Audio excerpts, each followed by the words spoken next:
If you've ever thought, if I could just be more patient, this wouldn't be so hard, then this episode is for you. But what if the problem isn't your patience at all? What if you've been grading yourself by the wrong rules? In this episode, I want to talk about the hidden guilt spiral that so many care partners fall into. It's the constant loop of, I should have done better. I should have known what to say. I should never lose my patience. But here's the thing. You're not the judge here. You need to be the detective. And when you can shift from judging yourself to investigating what's really happening, then everything changes for the better. This episode is for every care partner who feels like they are failing their person. For the spouse who replayed yesterday's argument in their head all night long. For the daughter who snapped back and now carries the shame of her behavior. And why does this matter? Because guilt is exhausting and it blocks you from seeing the real clues about what's going on with aphasia, cognition, and emotion. One of my husbands told me she looked so angry when I asked her about dinner. I thought I'd said something wrong and therefore I pulled back. And later I found out she was just overwhelmed trying to find the word for chicken.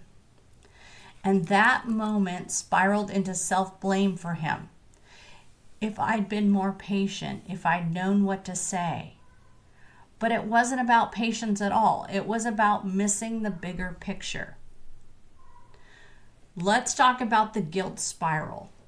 Care partners often run into this inner commentary. Like, I should know by now. I'm messing this up. Or I make it worse. That is your inner critic talking, and it's not the real story. When you listen only to the critic, you misinterpret the behavior. Why judgment fails. When you act like the judge, you hand down a verdict. I failed. I'm not good enough. I should be able to handle this. Why do I feel so overwhelmed? But those verdicts are based on incomplete evidence, and you don't have the full story yet. You need to ask, is this aphasia? Is it cognition? Or is it emotion? And maybe it's one of those for you too. Without that filter, it's easy to take everything personally. So let's have you become the detective. Detectives don't assume, they observe. They gather the evidence. They look at the clues. They connect the patterns. When your partner snaps, instead of rushing to self-blame, pause and ask, could this be aphasia? Did they get off track on their thought? Did the word stick? Are they getting frustrated because they can't think of the right word that they want to say? Could it be cognition? You maybe asked too many things at one time and they couldn't hold on to all of that message. So maybe it's a memory issue. Or maybe there's competing stimuli like the TV. Or maybe it's the end of the day and they're just tired. Could it be emotion? Is grief present? And I don't necessarily mean the grief of the loss of somebody, but there can be this ambiguous grief that stays in the person with aphasia and they don't know how to express it or work with it or get past it. They know something's wrong, but they might not be able to talk about it. Is it also frustration? So frustration is an emotion, right? Overwhelm. So could it be emotion? Could it be grief, frustration, or overwhelm? The detective stance removes the pressure to get it right in the moment. So the ACE filter, aphasia, cognition, emotion. The inner work that no one talks about. To truly play detective, you need to understand your partner's aphasia, how it actually shows up. You need to know the cognitive changes and challenges, attention, working memory, processing. And you can't ignore the emotional side either, the grief, the loss, the identity shifts. The couples who stop being ruled by aphasia are the ones who do this inner work. It's not just about learning new phrases or scripts, it's about learning the rules of this new landscape. My care partners who have the best success at improving communication, connection, relationships are the ones who understand their person's aphasia. Not a strategy to apply, but really, what does it mean when your person can't find a word? Where does that process break down? How do things in the environment impact them? How does unresolved identity changes or grieving having had the stroke impact these connections that you're making? The identity shift for both of you. Survivors often communicate to me that I'm not myself anymore. And when you've had a major medical event, you have to process and cope and deal with.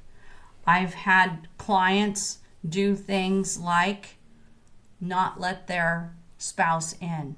They don't talk to them. Instead, they bite their head off, or they avoid them, or they ignore them. How is that healthy for a relationship?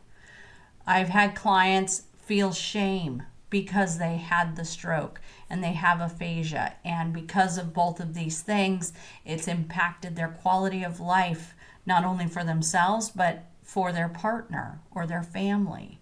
And when they have this shame, it keeps them from communicating. Care partners also go through an identity shift. They had who they think that they are, whether you are working, you're taking care of a family, you're doing things in the community, you yourself have your own identity, and now your spouse just had a stroke and you have to absorb and take on these new roles and responsibilities. So now you also have an identity shift. You might need to be more of a caretaker for your person because there's physical changes. That's an identity shift for you. If your person was an athlete before their stroke and now they are wheelchair bound, that's an identity shift for them. All of these things play a factor, and it's so very important for both the care partner and the survivor to work through this identity shift, the coping, and finding a way to reconnect together. We want you to be the detective so that you can move out of survival mode together. The ACE filter is one tool in the toolbox that can help you depersonalize some of these interactions you're having so that you can get to the root cause. So I have a question for you. What is one moment in this last week where you blamed yourself for something when maybe the real story was something deeper? A couple episodes ago, I told you about my procrastination for recording these episodes. I had to look deeper. I had to figure out what was holding me back. Because by me not doing the tasks that I knew I needed to get done because they are time sensitive and they're important to do, I was feeling guilt. I was feeling anxiety and stress because I wasn't taking care of it. And that's really just not like me. So when I looked deeper, it allowed me to get to that root cause and then come up with a solution that allowed me to keep moving forward. It's the same for you, care partner, and it's the same for you, the survivor.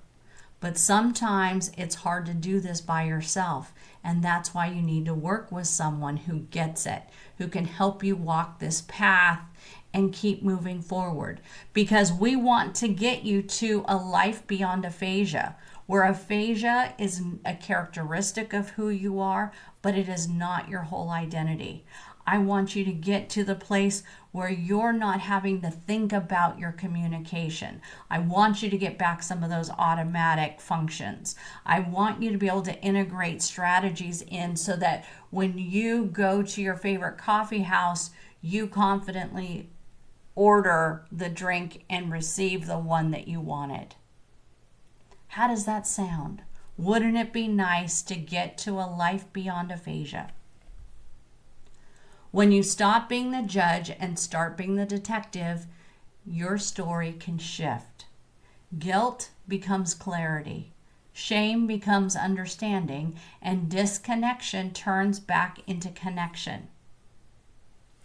If this episode resonated for you, would you please do me a favor wherever you are consuming this content?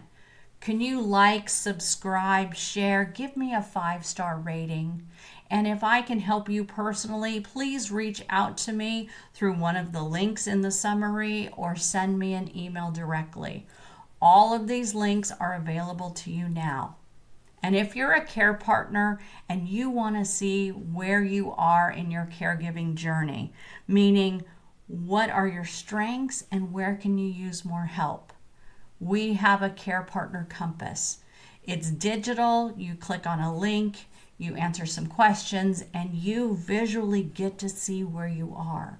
It's a way of calibrating what you're feeling and what you're thinking, putting words to it, and then it gives you a path forward. Wouldn't that be nice instead of having to guess all the time? Thank you as always for being here. Until next time, listen for life and take back what matters.